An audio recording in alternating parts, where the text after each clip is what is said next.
is clearly the best weapon on that team. For a guy like that to show up and be a stalwart for that team, it's unbelievable. He's the best tight end in the league right now. Right. It's almost a disservice to call him a tight end. So I think he's one of the best tight ends. The guy having the best rookie season is Brock Bowers.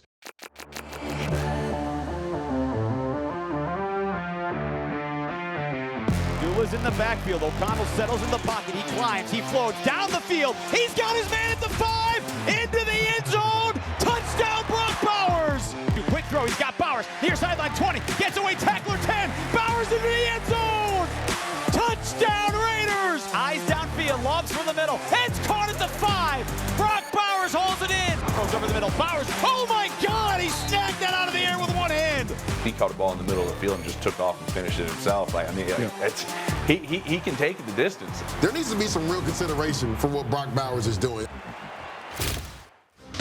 He's in the running for NFL Offensive Rookie of the Year. Broken 4 different records and still has 1 more game to go. Brock Bowers is top billing. ESPN's Paul Gutierrez stops by the show to tell us why. Plus, NFL Media's Brian Baldinger breaks down why he made the Pro Bowl in year 1. And we sit down with the rookie phenom himself. It's a special edition of the Silver and Black Show starting now.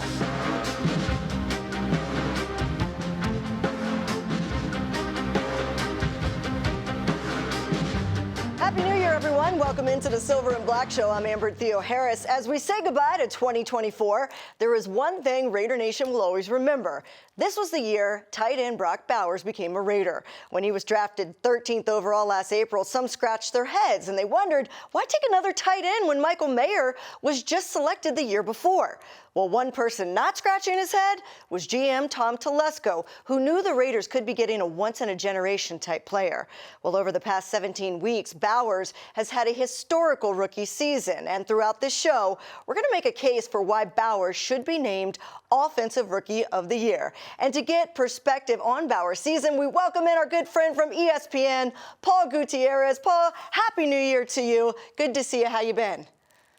Yeah, Amber, good to see you as well. Yeah, Happy New Year to you. It's been good. Just kind of crossing the T's and dotting the I's and getting ready to close out a season. But at the same time, just kind of recognizing, what those silver linings are around a often dark cloud of a season for the Raiders. Exactly. And there's no doubt Brock Bowers is the silver lining because he, as I said in the intro, he has had the best rookie season by a tight end ever in history. So give me your just overall thoughts on why Brock Bowers is just so hard for defenders to match up with. Yeah, it's interesting. I heard what you were saying at the very beginning about him and a lot of people that were scratching their heads when the Raiders drafted him, and you could count me among those. I admit it too. I admit it too. I was that person. Yeah. They already had Michael Mayer, but they had also just signed Harrison Bryant as well. So it literally comes down to, and I always go back to something that Tom Flores, the Hall of Fame coach, told me a long time ago, that when you're drafting early in a draft, you don't really necessarily have the benefit of drafting for need, because if you're drafting early, you got needs all over the place. So you have to go best player available. And that's exactly what Tom Telesco did right there. And nobody's looked back since. The fact that 6 quarterbacks went before the Raiders drafted it at 13, that tells a story. The Raiders getting a generational type talent at tight end, that tells a completely different story. And then when you look at what he does, he is just all ball all the time. And I've had a couple of conversations with him throughout the season where it's just been he and I just kind of going back and forth. He's, up from Napa. My family's up in the Bay Area as well, and I get back and forth when I can in Petaluma. My daughter's volleyball team is in the same league as his high school, so we've gone back and forth and talked about it. And he's just very down to earth, a guy that just likes to play football and play video games. And you have to remind yourself of how young he is, how motivated he is, and just how much he just loves playing the game. So that's number one. It's the mentality that he likes to do. So beyond that, it's just his physical traits. He's kind of a unicorn in terms of he can block, he can catch, he's got a little bit of speed. He's a matchup nightmare coming out there for linebackers and safeties as well. So he's just, again, it's putting a lot on his plate as a rookie, but none of it seems to have fazed him either.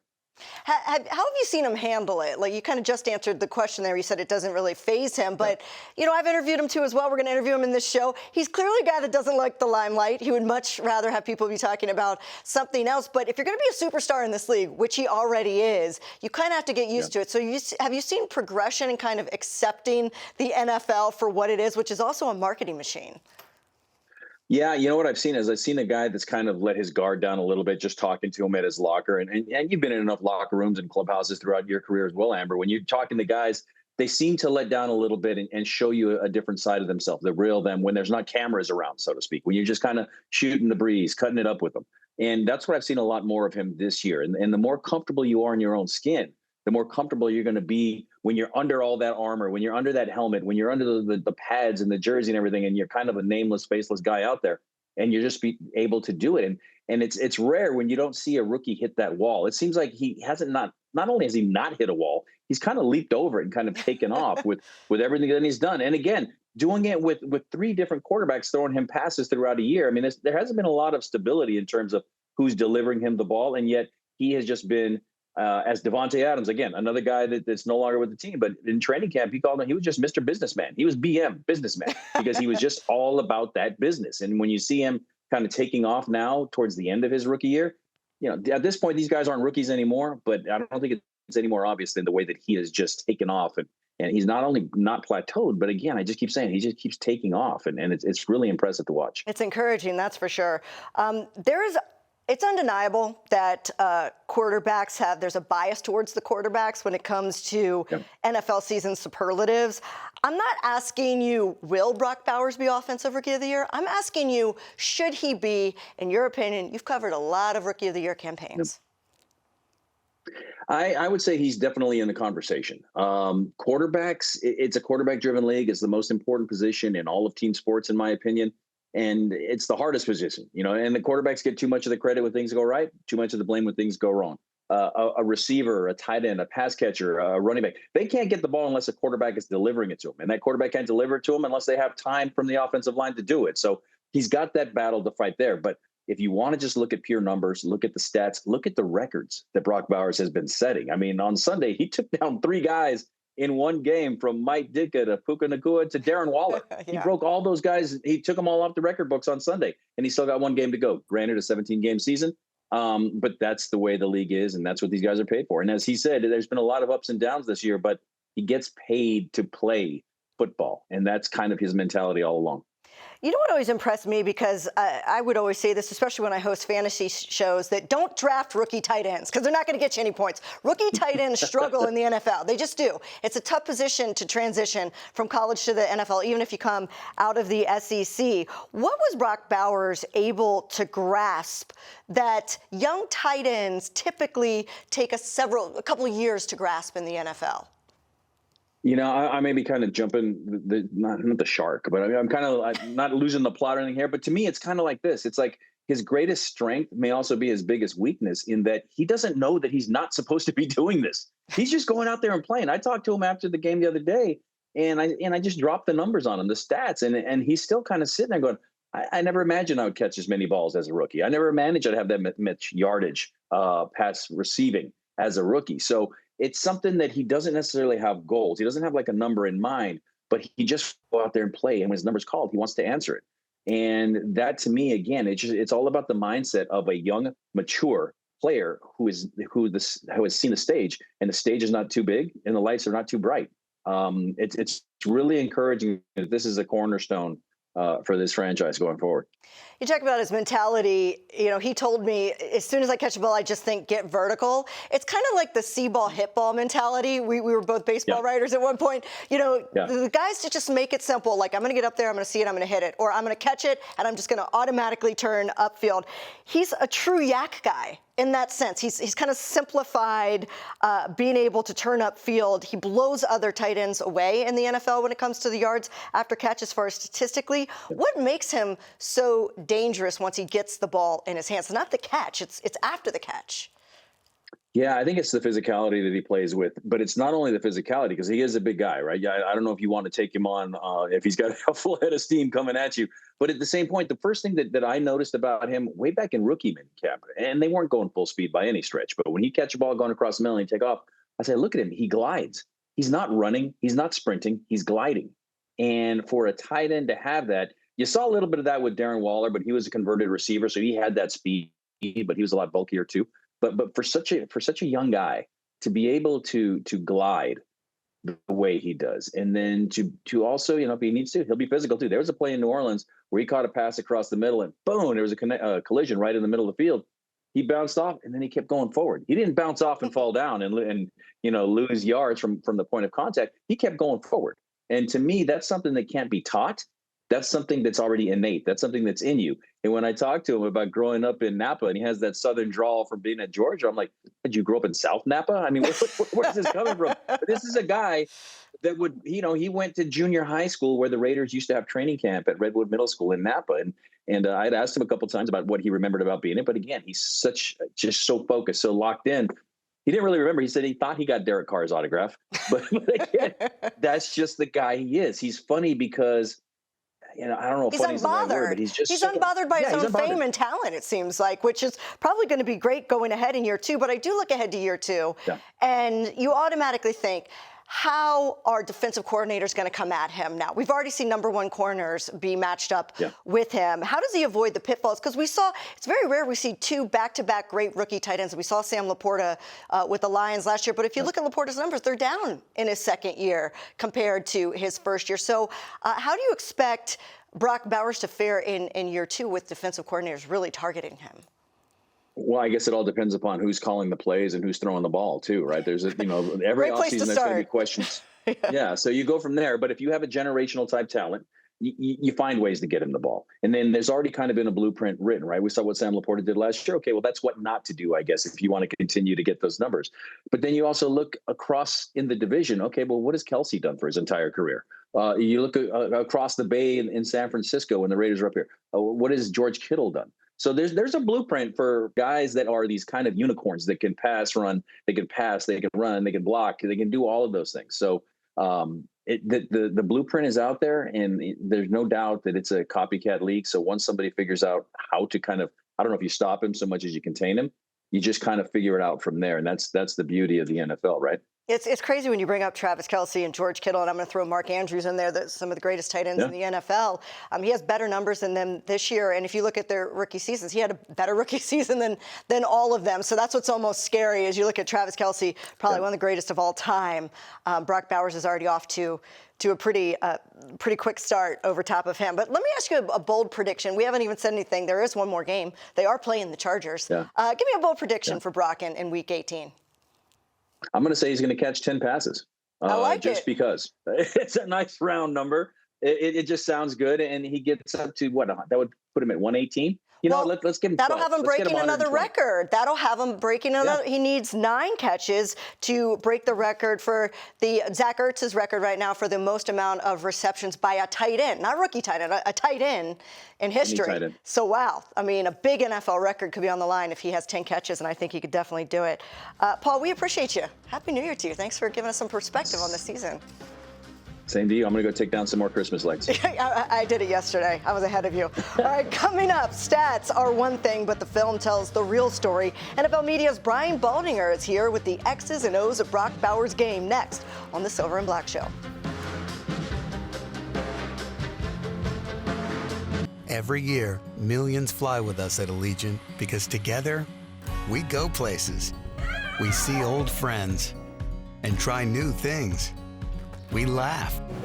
We really like to laugh. And reconnect. We remember. And we wander, which leads to wonder.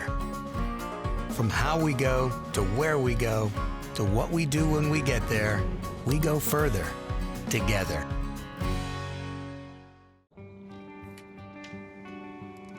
In 300 feet, turn left. With Cox's fiber-powered internet, you can do brilliant things. Exit approaching. Like upload your voice to Dad's GPS in no time flat. And I miss you, Daddy. Happy birthday. Get multi-gig download speeds powered by fiber. Upgrade your internet today with Cox, the nation's fastest internet provider. Limited availability in select areas.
Black Show is brought to you by Cox, proud partner of the Las Vegas Raiders.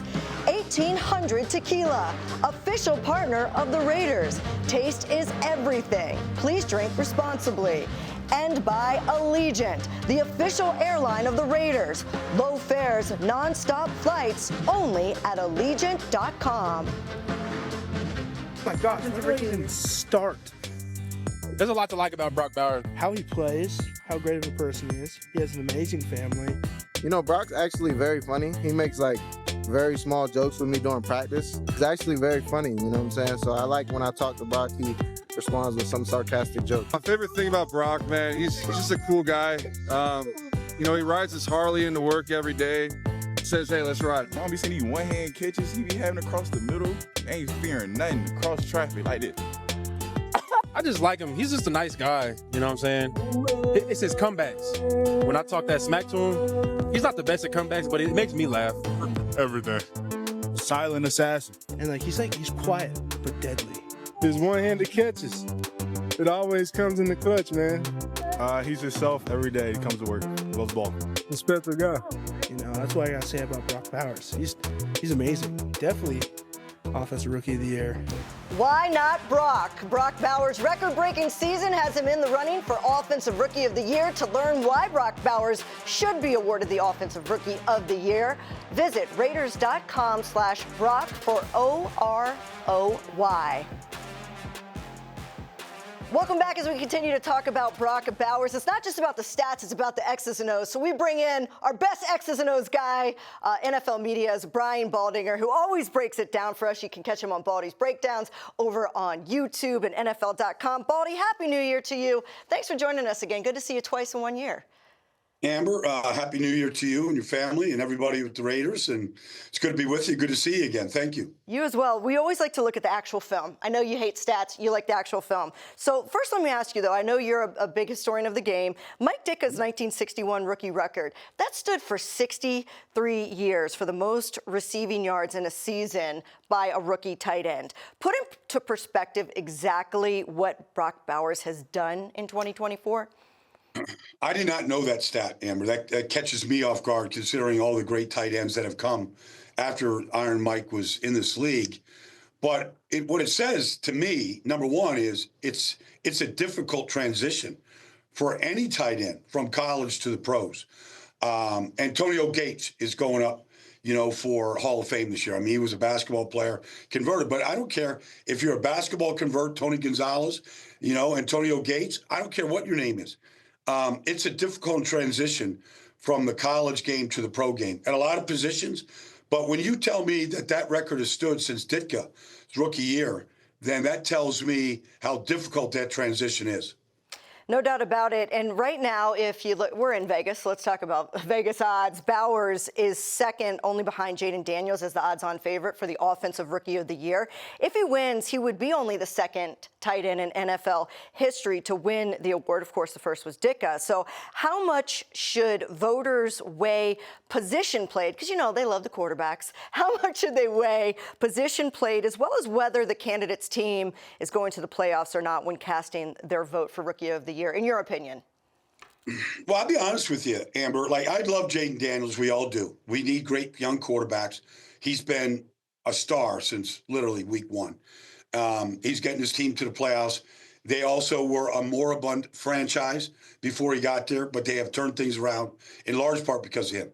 So you can say that, but at the same time, if I'm defending Brock Bowers and I'm making a pitch for Brock to be the Rookie of the Year, Offensive Rookie of the Year, I'm saying, okay, 108 catches going in to week 18 right now. Probably will have more than that, obviously, after Sunday. But I would say, look at the quarterbacks he's played with, and he has 108 catches. And I'm not here to knock Des Ridder or Aiden O'Connell or Gardner Minshew. But let's face it, if he had a top-flight quarterback throwing the ball, he probably has a lot more touchdowns than he has.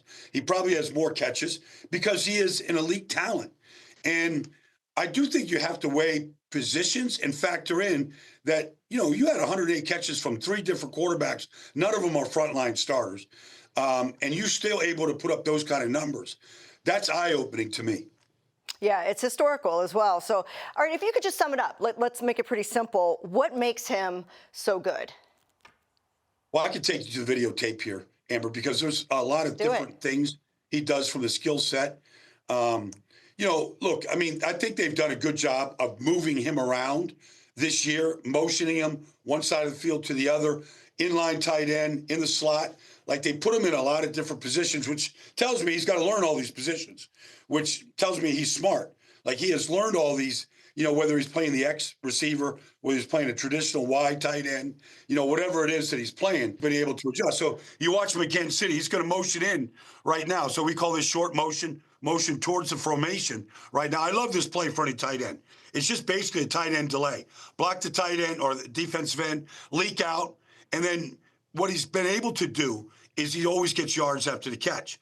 But you can isolate him. Like, here he is coming in motion again, and he's gonna it's the same play. So you watch him like chip on the end right here, then get out in the formation. He's kind of a safety valve for the quarterback right there to finish the play against Nick Bolton. But if you watch him right here in line as a true tight end against Denver right now, play action, they're going to run the speedo route combination, basically two receivers going down the field, and he's isolated on the safety. I think it's P.J. Combs right there. And it's a jump ball situation, and he times the jump perfectly, and then this is his finish. Like, he is excellent after the catch and has been. And here you see him. Like, here he is right at the right tight end as you're looking at him. And there's the safety that's going to be locked in on him, P.J. Combs right here. And, he's running this kind of post corner route on him. And it's just kind of a jump ball. But he timed it, took it right over, right off of his back right there, and then finished in the paint. And then this might be the most impressive, and what you'd have to say most, is he can beat man coverage. Like, this is Trent McDuffie. He's a Pro Bowl corner. He's the Chiefs' best defensive back. And you run this, like, little stop route right here. His timing for the ball to go and get it is almost uncanny because he's not the tallest tight end in this business. But his ability to time his jump and take the ball off the top of the rim, he does it repeatedly. And at the same time, if you run a zone coverage against him, he knows when to choke it down, when to run through it. Like, he reads zones on the run as well as anybody playing the position in the league right now. What is the ceiling for a player of his caliber? Well, it's hard to imagine, years where he's going to catch more than 108, 110 passes, Amber.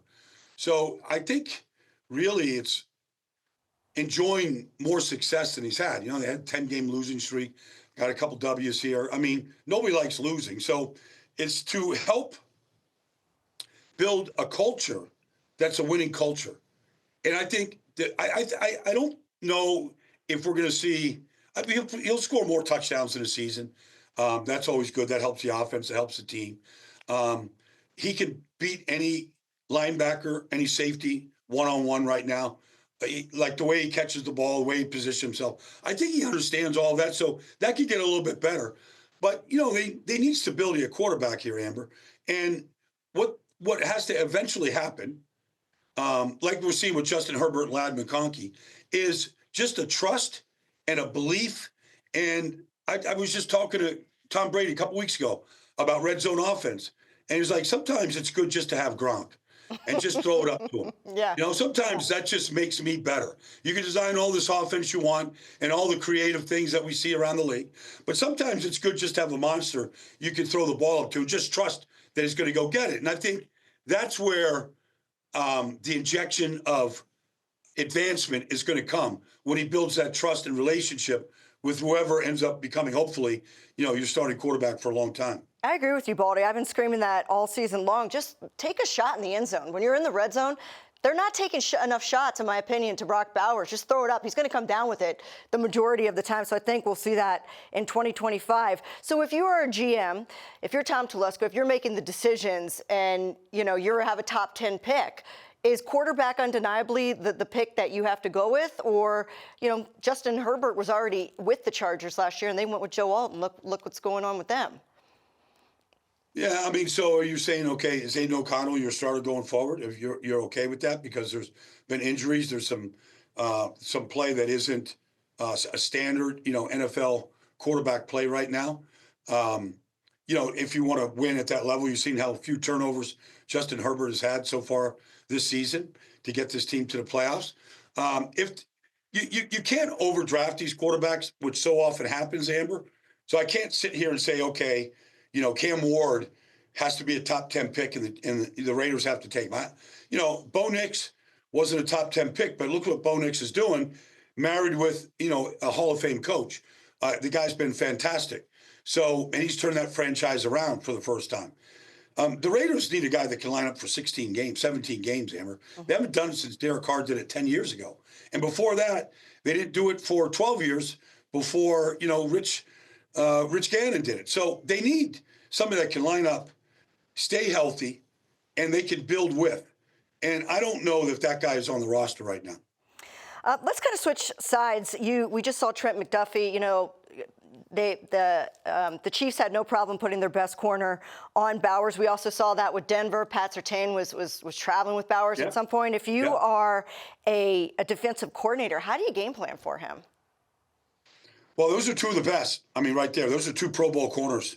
I just saw Pat Surtain against Jamar Chase keep him out of the end zone the other day. Like, he's an elite talent. And there's a couple of them in this league that are willing to do that. But he can beat those coverages, and he did. He beat Pat Surtain. Now you got to give him some help. If it's pure man, Amber, you got to have your man beaters up, your crossers. You got to have some bunch formations. You got to have some things that give that guy a chance. But if he's just lined up man to man, his ability to put his foot in the ground and separate, his route running, I mean, it's pretty elite going up against those guys. Now you can go two-man and you can bracket them underneath and over the top. There's some things you could do, but the great receivers, you had one in Devontae Adams. I mean, they recognize the coverages, and then as they're either pre-snap or while they make their release off the line of scrimmage, they're identifying what's coming at them, and they have a plan to beat it. And I think that's the thing that separates Brock right now is he already looks like he's got a plan to beat what you're doing to try to take him away from that play. Well, Baldy, we appreciate your time. We know you're super busy here, Week 18, heading into the playoffs next week, but we always appreciate you coming on to break down the X's and O's for us. Amber, my pleasure. All Happy right? New Year. Good to see you, my friend. Thanks, Amber. All right, coming up, what does the Raiders tight end have to say about his record-breaking season? We're going to sit down with Brock Bowers next on the Silver and Black Show.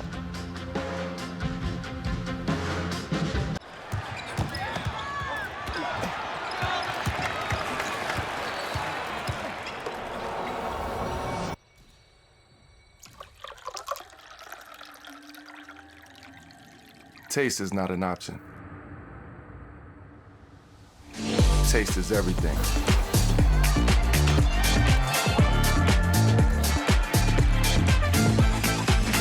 $1,800, the world's most awarded tequila. In 300 feet, turn left. With Cox's fiber-powered internet, you can do brilliant things. Exit approaching. Like upload your voice to Dad's GPS in no time flat. And I miss you, Daddy. Happy birthday. Get multi-gig download speeds powered by fiber. Upgrade your internet today with Cox, the nation's fastest internet provider. Limited availability in select areas.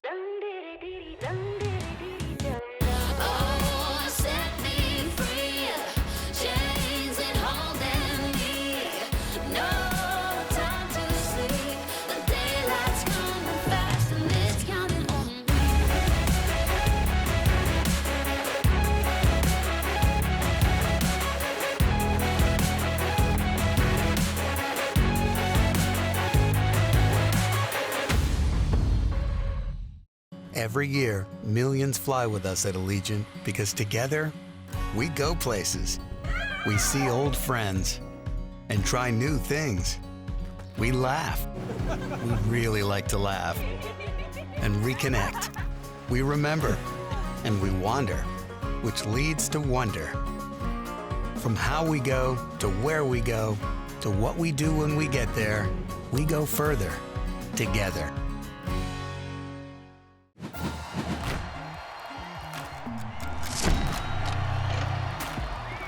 +500 yards through, 7-8 games for him as a rookie. I mean, That's damn good right there. I mean, he's one of the most accountable tight ends in the league right now. Man. The guy in the pass game is absolutely killing it. I mean, Brock Bowers, I was a big fan of him. The guy's a winner. The guy's a playmaker. Brock Bowers just passed Jerry Rice for the most receptions by a Raider in the first 11 games of the season. He's got his man at the 5, into the end zone. Touchdown, Brock Bowers. 33 yards. Brock in his prime in the end zone. I feel like he's on track, you know, to be better than myself. Bowers jump ball at the 35. Touchdown, Raiders. Hanging out with Raiders tight end Brock Bowers for the second time this year. We appreciate you sitting down. Again, how you been? Been good, been good. Good. I know you're ringing in the new year with some records, and congrats on the Pro Bowl. You are the first rookie tight end to do that since Jeremy Shockey in 2002. Because, look, it's a tough position to play, but who broke the news to you, and who was the first person you called? Oh, man, my agent actually called me and let me know, and then I called my parents and my girlfriend, too. Were they more excited than you, or were you more excited, you think? They were probably more excited than me, for sure. Yeah, well, this time last year, I mean, you think about the year you've had. This time last year, you were just a college kid at Georgia. Mm-hmm. People don't understand how long a rookie season is, because it actually starts before your last year in college. Kind of take us through the process as you look back over this nonstop crazy year. Yeah, I mean, obviously got done with the season and then rolled right into combine training, and that one all the way up until the draft pretty much. And then, you know, you roll right into OTAs and summer workouts and right into camp. So it just kind of is a nonstop thing all year. I think back to that day. You weren't there. I was there at the draft. But the day you get the call from Tom Telesco and Antonio Pierce, draft night, they tell you you're going to be a Raider. I imagine that night you started to have goals in mind. Mm-hmm.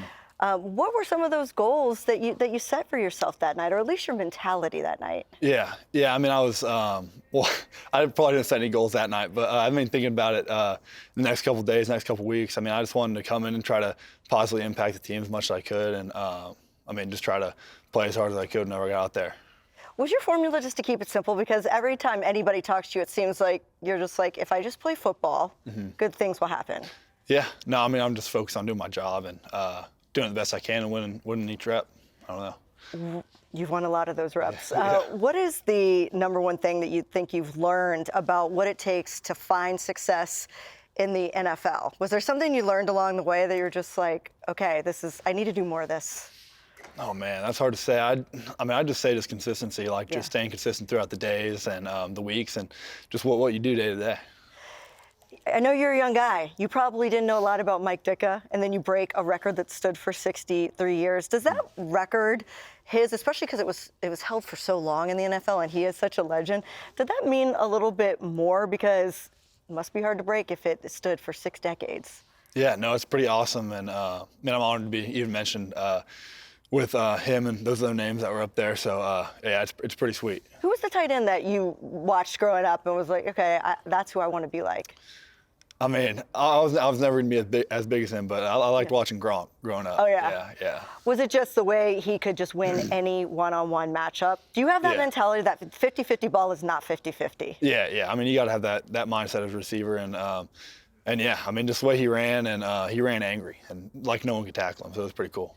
He definitely could not. You have a chance to win Rookie of the Year. I'm sure you've heard that news. Right now, your biggest competition is Jayden Daniels. When you look around your rookie classmates of 2024 and you see a guy like Jayden Daniels, what are your thoughts about the year that he's had? Yeah, no, I mean, he's been balling. And, I mean, same with some of these other rookies. I mean, they've been having a great year. So, I mean, whatever happens, I don't have a say in it, neither does he. So we'll see what happens. Well, I think the coolest thing about what you've been able to do is that you've put up these numbers and set these records with 3 different quarterbacks. There's been a rotation. Most tight ends, it is difficult for them, young tight ends, to get comfortable with one guy. What was your method and your approach to getting used to whoever threw you the ball, I'm going to be productive? Yeah, I think a lot of it comes down to trust in the quarterback and everything like that, and them trusting you to get open and run the right route, obviously, because being a rookie, sometimes a lot of stuff is going on, and I mean, just kind of locking in and doing what I need to do. Who kind of helped you the most in this organization to really bring you along? Did you lean on a coach or a veteran player more than others? I don't know about more than I feel others, like the but I position feel like coaches everyone. don't get credit. I do. Yeah. I feel like they just don't. Yeah, I mean, he's definitely. I mean, Coach Steck has definitely been super helpful, and I mean, spending extra time with me and everything. But like, I mean, all the guys in the locker room and all the coaches, they've all been just awesome and super supportive. This team is winning late in the season, stringing together a couple of wins, now even another chance against the Chargers this weekend. And you're doing it with a lot of young players. What does that say about the promising future for this franchise and this team? Yeah, I mean, it's pretty cool watching the young, all of us young guys go out there and do our thing. And yeah, I mean, it's just to feel like we're building a culture. Brock, I look forward to seeing you grow and enjoy the moment. I know that you don't like people interviewing you and getting a lot of attention, but I think this is a real opportunity to build something great here with the Raiders, and I think Raider Nation's excited to have you. Thank you, appreciate it. Coming up, they say numbers never lie, so we let the stats tell you why Brock Bowers should have a leg up on his competitor for Offensive Rookie of the Year. It's One Last Thing next on the Silver and Black Show. Some days are long, some nights never end. I'm on the fleeting seconds flight. I pray to the coming wind. And timelines never stood around for me. I love every sky I've ever seen.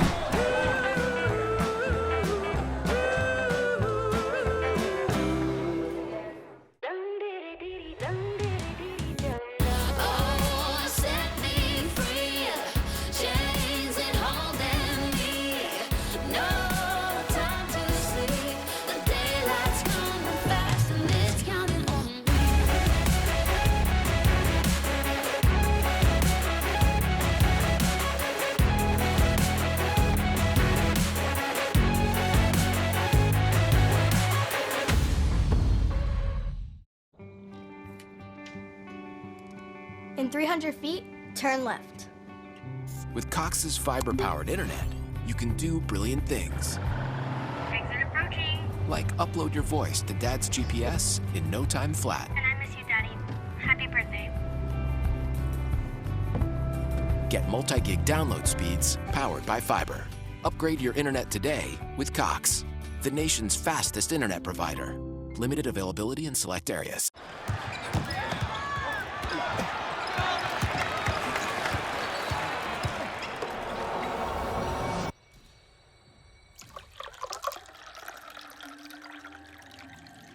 Taste is not an option. Taste is everything.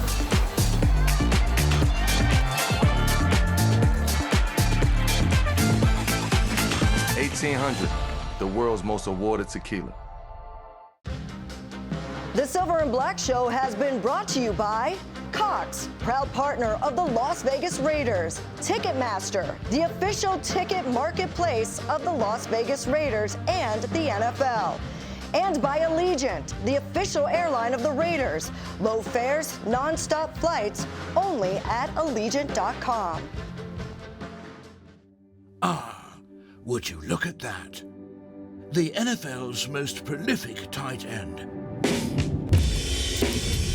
A man of few words. Rookie of the month, how does that kind of hit you as you heard about it? That's cool. I don't know. And impressive evasive maneuvers. You don't have a nickname? No. Who is all about football. I'm excited. Football. Yeah, I just catch it and run. I don't know. And beloved by all. One and only Brock Bowers. All right. Thanks, man. Nice tight end every week. Guy's a legend. We're all ready. Oh, really? Bowers still going. Brock Bowers bulldozes his way. Brock Bowers pulling it in. Oh, yeah.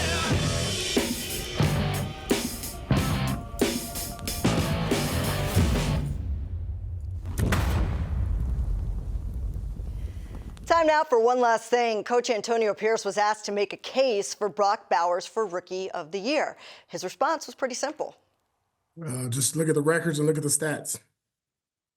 Okay, let's do that. We mentioned earlier in the show, Washington's Jayden Daniels is Bowers' biggest competition for Offensive Rookie of the Year. And while Daniels has had a great year, we acknowledge that, he statistically is the 14th best QB in the NFL this year, according to passing yards. He's the 8th best quarterback this year in touchdowns.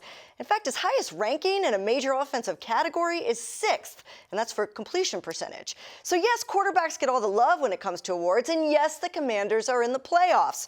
But perhaps voters should consider this. Bowers is the best tight end in all of football. He's #1 in receiving yards as well as receptions, yards after catch, and targets. And take a look at this.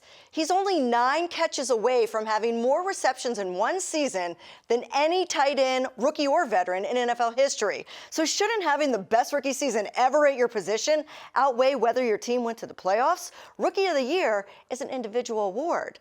So listen, to those who have faced Bowers, they know exactly what he does is special. He's one of a kind. It's somebody that can, he's doing a good job in the run game, blocking. And then he's doing a good job of, playing receiver when he wants to play receiver. He's just done a really good job of coming in and putting his mark, on the league. Really talented player and all, and he's a good blocker too. Like he gets him, and he'll turn a guy and they'll get some runs behind him. So, he's playing really good football. You see how they made it a point of emphasis to give him the ball in any spot, any position. They even got him at X backside, at his tight end spot at the Z. So he's playing all positions, and they utilize him very well. Kind of a complete tight end, can run the full route tree. He's explosive, got great yards after the catch, great route running ability, fast, in and out of breaks, can block as well. And so he's kind of the complete package for him. The 2024 Offensive Rookie of the Year will be announced at NFL Honors the Thursday before the Super Bowl next month. And if Bowers' name is called, it will be a much-deserved honor. And if it's not, Bowers' 2024 season will still go down in NFL history as the greatest rookie tight end campaign of all time.